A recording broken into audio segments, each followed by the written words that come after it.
तो चलिए अब आगे बढ़ते न्यूज ब्लास्ट की तरफ और अहम जानकारी आप तक पहुंचा दें। नीति आयोग के पुनर्गठन को मंजूरी। दरअसल सहयोगी दलों के नेताओं को मिली नीति आयोग में जगह। प्रधानमंत्री नरेंद्र मोदी होंगे नीति आयोग के चेयरमैन। दरअसल सुमन के बैरी होंगे नीति आयोग के उपाध्यक्ष। VK. Saraswat, professor Ramesh Chand, Arvind Veeramani full time सदस्य रहेंगे। राजनाथ सिंह, अमित शाह, निर्मला सीतारमण, शिवराज सिंह चौहान पदेश सदस्य रहेंगे।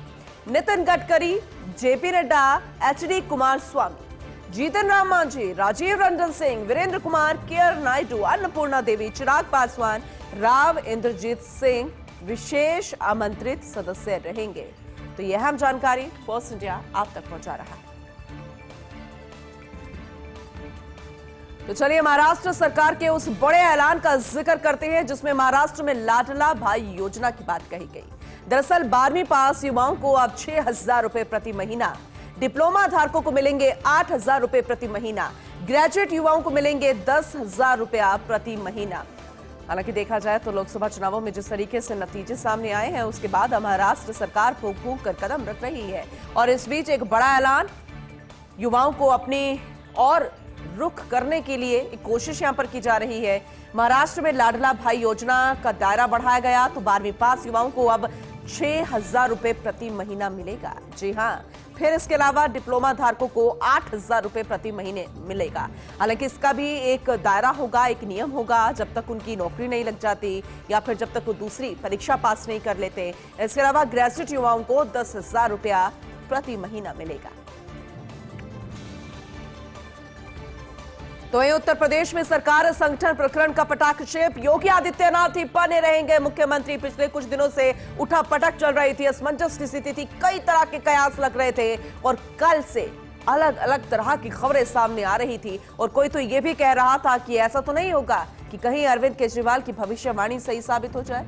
लेकिन बड़ी खबर, अहम जानकारी, योगी आदित्यनाथ ही बने रहेंगे मुख्यमंत्री।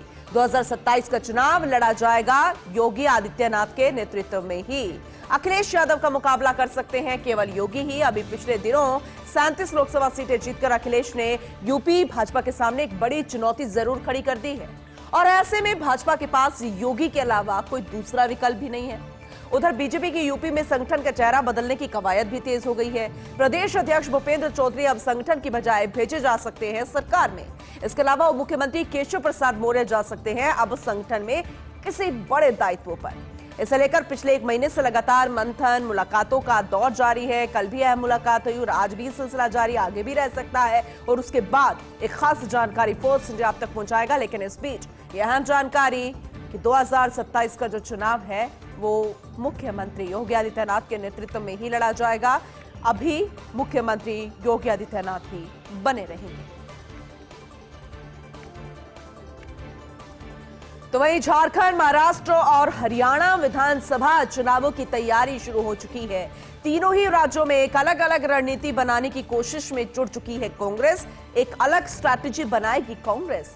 हरियाणा में जल्द ही शुरू होगी उम्मीदवारी के लिए आवेदन भी। झारखंड में सहयोगी पार्टियों के साथ गठबंधन करेगी कांग्रेस, क्योंकि इस बार लोकसभा चुनावों में फायदा भी मिला है कांग्रेस को, कमाल किया है कई राज्यों में। तो महाराष्ट्र में भी महाविकास आघाड़ी में शामिल है कांग्रेस। हरियाणा में भूपेंद्र सिंह हुड्डा के नेतृत्व में चुनाव लड़ेगी कांग्रेस। लेकिन देखना होगा कि इस बार विधानसभा चुनावों में क्या स्ट्रैटेजी अपनाती है और जिन पार्टियों के साथ मिलकर चुनाव लड़ा जाएगा वो कितना कमाल कर पाती है। अमेरिकी रक्षा अधिकारियों का चौंकाने वाला खुलासा, ईरान कर रहा है डोनाल्ड ट्रंप को मारने की कोशिश। कुछ हफ्तों पहले अमेरिका को लगा था पता डोनाल्ड ट्रंप को मारने की ईरानी साजिश के बारे में जानकारी मिली थी, लेकिन अब सब कुछ साफ हो गया है। जैसा कि कहा जा रहा है कि इस कारण ट्रंप की सुरक्षा बढ़ा दी गई थी। जैसे ही जानकारी मिली थी, ईरान की साजिश के बारे में पहले ही इत्तला भी कर दी गई थी। हालांकि ईरान ने अमेरिका की इस रिपोर्ट को अप्रमाणित और दुर्भावनापूर्ण बता दिया है। इस बीच शनिवार को ट्रंप की हत्या के प्रयास में गोली चली थी। वो तस्वीरें भी हमने आपको दिखाई थी जब उसकी ट्रंप के कान से निकलती हुई यानी कि कान को छूती हुई गोली निकल गई थी। अस्पताल में भर्ती कराया गया था। लेकिन शूटर और ईरानी साजिश के बीच किसी तरह का कोई संबंध का अभी तक पता नहीं चल पाया, क्योंकि अगर शूटर भी वहां से होते हैं तो फिर जो जानकारी मिल रही है उस पर एक मुहर लग जाती है। लेकिन फिलहाल ईरान जो है इस तरह की बातों को अनर्गल बता रहा है और दूसरी तरफ जो शूटर है उसके साथ ईरान का कोई संबंध नहीं पता लग पाया। चांदी के गहनों पर हॉल मार्किंग की तैयारी। जी हां, 22 जुलाई को होगी BIS की हॉल मार्किंग कमेटी की बैठक और इसमें चांदी के आभूषणों पर हॉल मार्किंग अनिवार्य का फैसला हो सकता है। अभी तक तो आपने सुना होगा खरा सोना, 9 कैरेट सोना। 9 कैरेट सोने के हॉलमार्क गहने बेचने की अनुमति पर भी विचार होगा। अभी तक चांदी के हॉलमार्क गहने बेचना अनिवार्य नहीं था, लेकिन आप जब भी जाते हैं तो फिर आप देखते हैं कि 9 कैरेट सोना या फिर जिस तरीके से बहुत सारे ऑप्शंस होते हैं सोने के, लेकिन अब चांदी पर भी अनिवार्य कर दिया जाएगा हॉलमार्क। अभी तक अनिवार्य नहीं था, पुख्ता हो जाएंगी चीजें कि हां अगर इस पर हॉलमार्क लगा हुआ है तो फिर अगर जब बेचान करने जाएंगे तो उतनी रकम भी आपको मिलेगी जितनी उस वक्त मुनासिब होगी। वहीं कुछ ज्वेलर्स BIS से लाइसेंस लेकर बेच रहे हैं हॉलमार्क गहने भी। हॉलमार्किंग से चांदी के खोटे गहने बेचने वालों पर इस कारण रोक लग पाएगी और यह अहम जानकारी आप तक पहुंचा रहे। देखना होगा कि जब ये बैठक होगी उसके बाद किस तरह का निष्कर्ष निकलता है। पूर्वी राजस्थान में अगले 4-5 दिन सक्रिय रहेगा मॉनसून। जैसे कि हमने आपको जानकारी दी थी कि अगले 5 दिन मॉनसून मेहरबान रह सकता है, फिर से एक्टिव हो जाएगा मौसम। कोटा, उदयपुर संभाग में अच्छी बारिश की संभावना जताई गई है वेदर रिपोर्ट के अनुसार। तो वही दूसरे राज्यों का जिक्र करें तो छत्तीसगढ़, उसमें यह है कि विदर्भ में बन रहा है कम दबाव का क्षेत्र, हम छत्तीसगढ़ का जिक्र कर रहे हैं। वहीं राजस्थान की तरफ बढ़ रहा है बंगाल की खाड़ी का मॉनसून। फिर 17-18 जुलाई को, यानी कि आज और कल 17-18 जुलाई को कोटा, उदयपुर, अजमेर संभाग में बारिश का अनुमान है।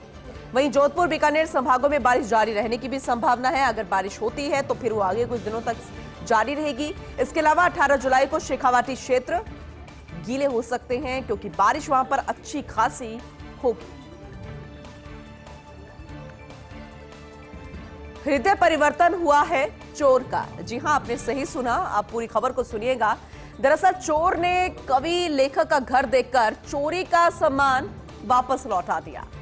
दिवंगत दिग्गज मराठी कवि नारायण सुर्वे के घर में चोर घुसा था। 10 दिन से अपने बेटों से मिलने के लिए विरार गई हुई थी नारायण सुर्वे की बेटी सुजाता और उसी दौरान बंद घर से लगातार 2-3 दिन तक सामान ले गया चोर।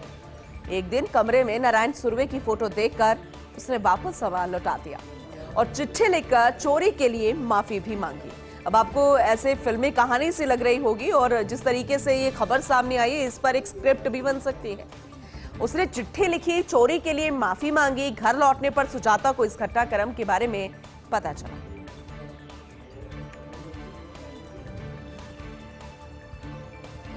तो चोर का हृदय परिवर्तन हुआ। जो चिट्ठी लिखी गई है वो भी हम आपको दिखा रहे हैं।